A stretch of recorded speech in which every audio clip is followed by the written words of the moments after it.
live question and answering, and you guys sent me all the questions that you guys had, whether that was on the comments of my last video or like me through text, because a lot of people on here actually know me. So yeah, I'm gonna try to do this in under 30 minutes, which is gonna be hard because I have 31 questions, and my hair's a little weird today because I just took a shower, so it's not fully dry. Okay. And yeah, so if you're new here, my name's Shelby, and I ride horses, and I have a paint named Comanche. So, okay, this hair is like so annoying. Sorry guys, I've never done a live, so it's kind of weird for me. But anyways, so I have been riding, the first question, how long have you been riding? I've been riding for 7 years, almost 8. It'll be 8 at the end of July this year. How long have I been riding Comanche? I've been riding him for, I think, 2.5 years, maybe 3, but probably, I think 2.5 years, I'm pretty sure. And number 3 is, how old is Comanche? He just turned 13 in February, and we're pretty sure he's 13, like pretty confident in that. He's either 13 or 14, but we're pretty confident in 13. Number 4, yes, I do have a list. Number 4, what is my favorite flat and pole work? I wouldn't say I necessarily have a favorite flat work, but I normally do obstacle courses and set up different poles on the ground and different shapes and stuff, and that's what I'll do, but I don't necessarily have a favorite one. How many horses do I have? I have 1 horse, but I just full lease him, so he's not technically mine, but he is technically mine if you're aware with full leases. Do I do anything other than barrels? Yes, I do. I do ranch. I do all the contesting events that I can do, that's my favorite. So I do a little bit of English, not really much of it, but I do some like schooling and flat work, but that's it. I have jumped a few times, and I've ridden in a dressage saddle with Annie, but she hates it, so I didn't really do that much. What's my favorite breed? My favorite breed, that's a tough one, because I don't really have a favorite breed. I just have a favorite kind of mood, or necessarily, not really a breed, but like a type of horse. Like, I like a strong driven horse, and it likes to do what it wants to do, if that makes any sense, which I don't know if it does. I'm not good at talking. But I would have to say that out of all the breeds, my favorite breeds are definitely quarter horses, as not my first one, but they're up there. But it has to be a specific type of quarter horse, not like that's a quarter horse, but like a driven cow working quarter horse. I also like I like paint horses, even though that's like not really a breed. Question. Oop, it said reconnecting. Now I'm live. Hope that didn't mess up things. But the next question was a really pretty one. And I also really like Flaxens, but that's just because Annie's Flaxen. And then number 9, what horse is my favorite?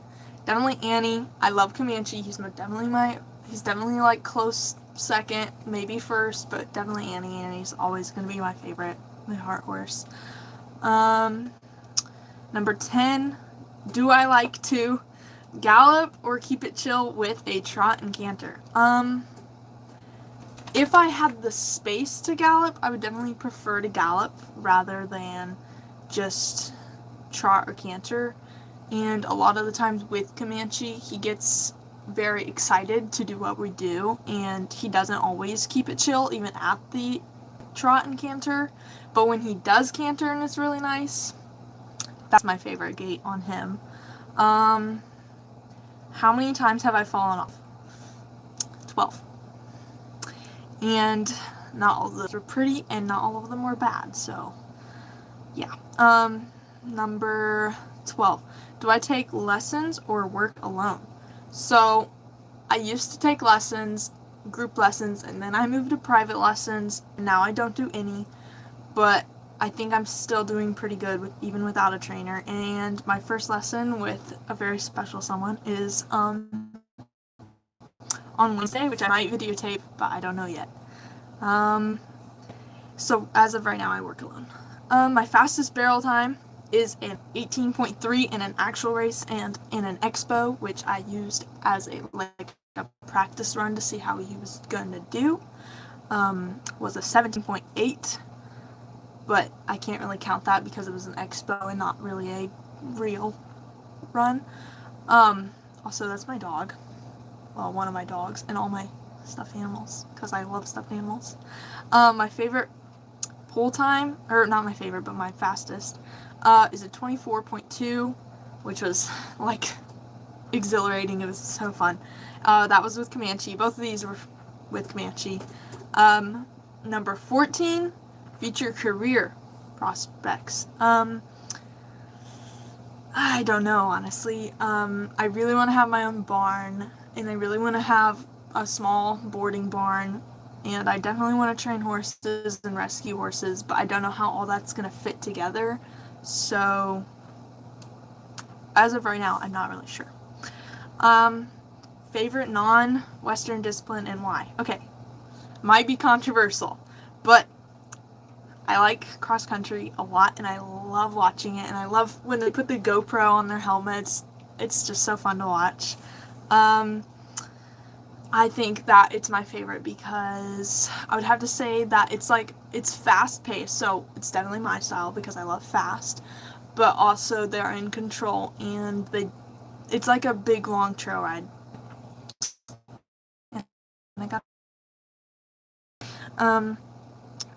Number 16, pros and cons of each discipline. I'm just gonna treat this as a Western discipline and then an English discipline, not really a raining blah blah blah. So I'd have to say pros of Western is that it makes a better horse, in my opinion.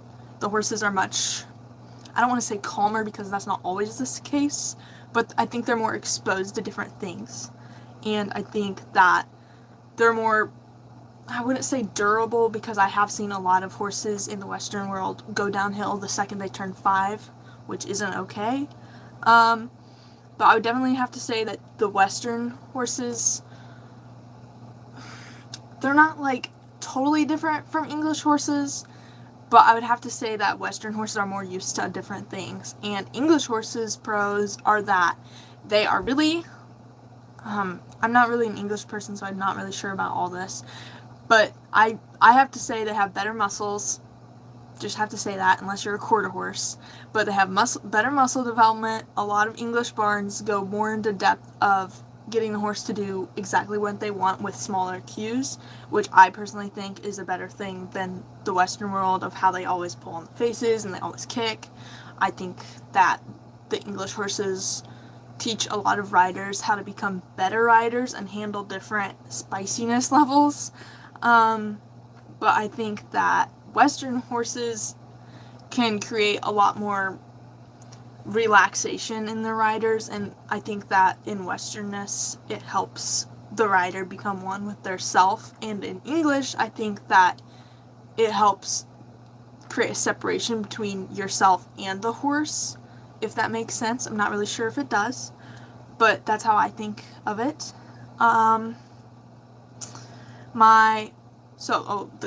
The cons, I guess I just say some bad things. I mean, sometimes in the Western world, a lot of horses are abused, which I have witnessed firsthand in many different places, which just sucks, and it's really sad. And then also in English, you got a lot of abuse going around right now in the FFI, I think it's called. I'm not really sure, but I've seen some stuff on that. Both have their cons and both have their pros, and whichever, sure that you are a good person, I hope, to your horse. Worst barn drama at my barn that I can share. You know, there have been a lot, but I would have to say that a little bit ago, like a year ago, last summer, there was one person in particular who would make up rumors about every single person and every single horse, yes, even the horses, and she would spread them around until they would get back to the person that she was making up rumors about, or get back to the owner about the horses, and it wasn't okay, and a lot of people got in trouble for being friends with her and trusting her, and then being vulnerable and telling her things that they shouldn't have been saying, which I was part of that. And I learned my lesson to not be friends with sneaky people.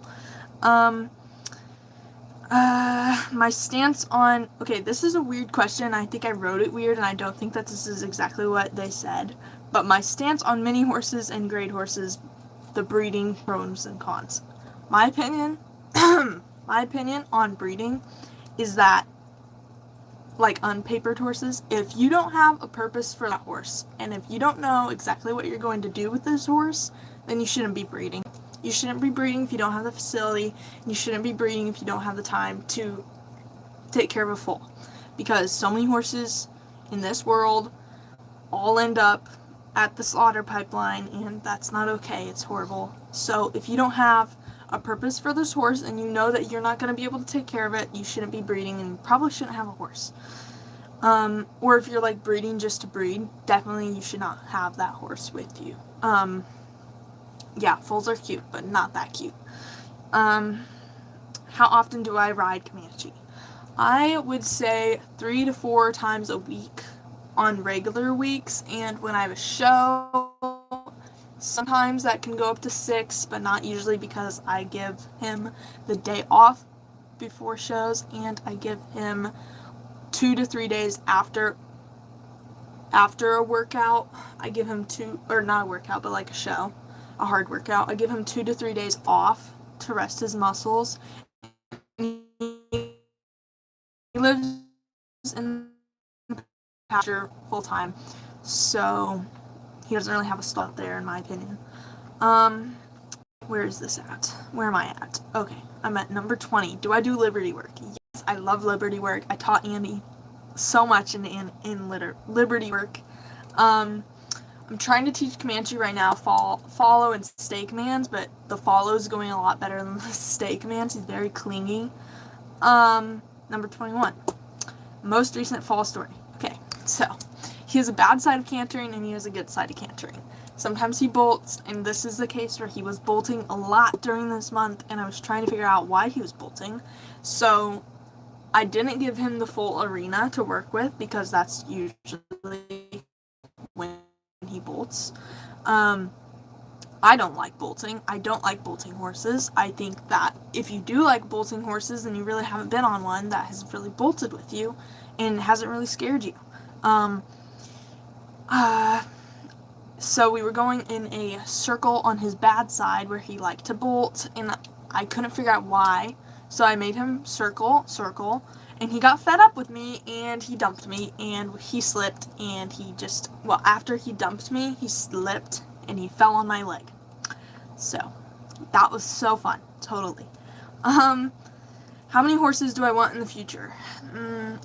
As of 5 years from now, 3 to 5, but no more than 5 in the next 5 years.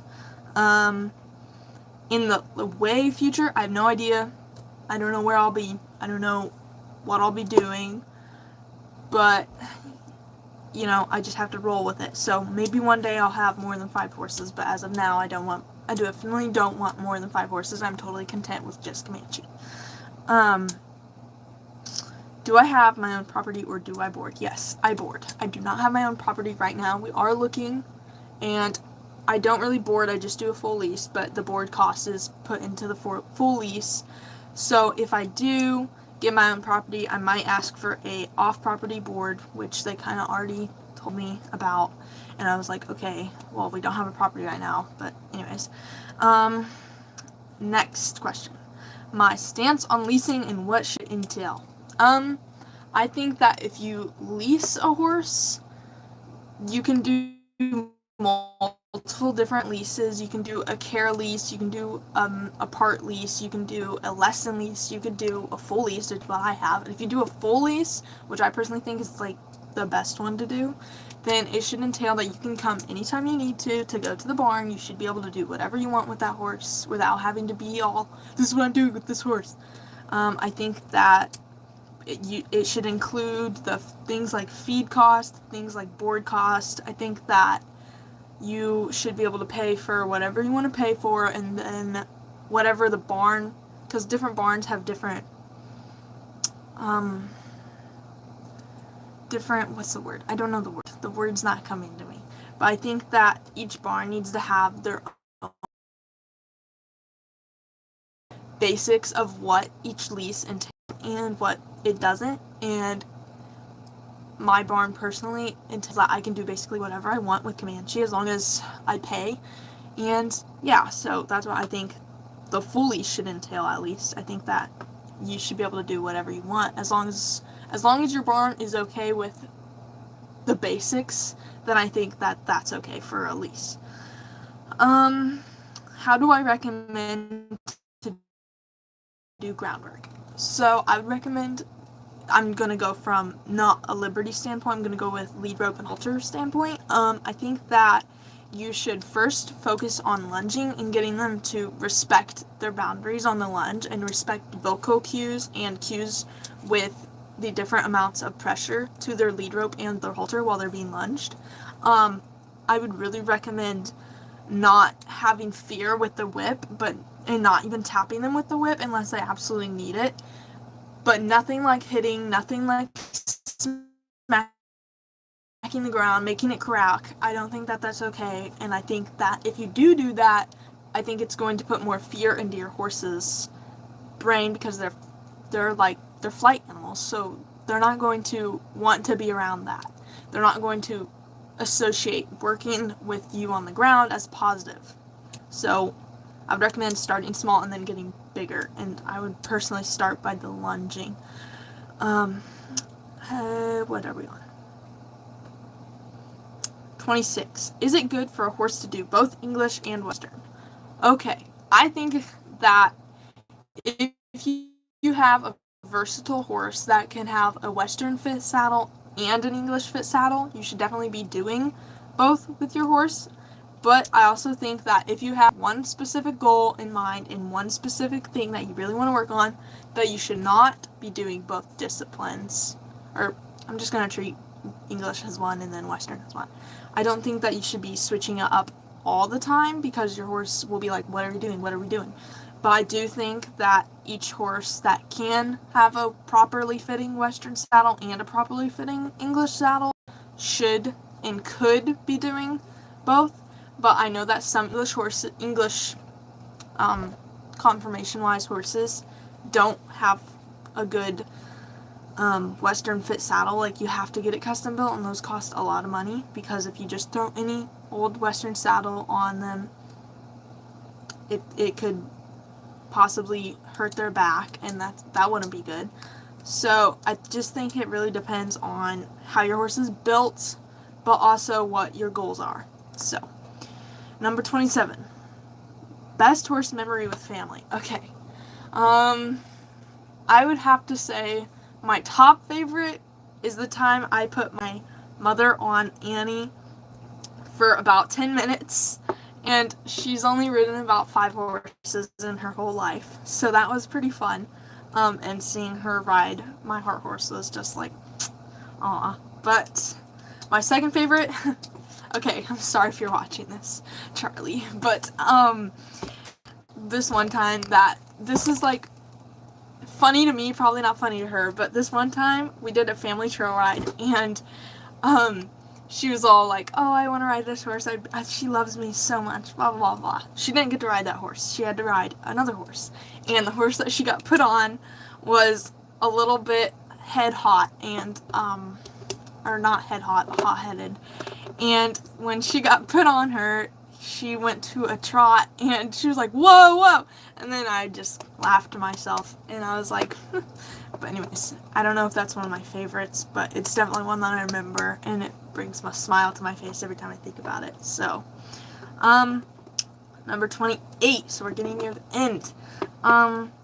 Unpopular horse opinions, and I have to name 3.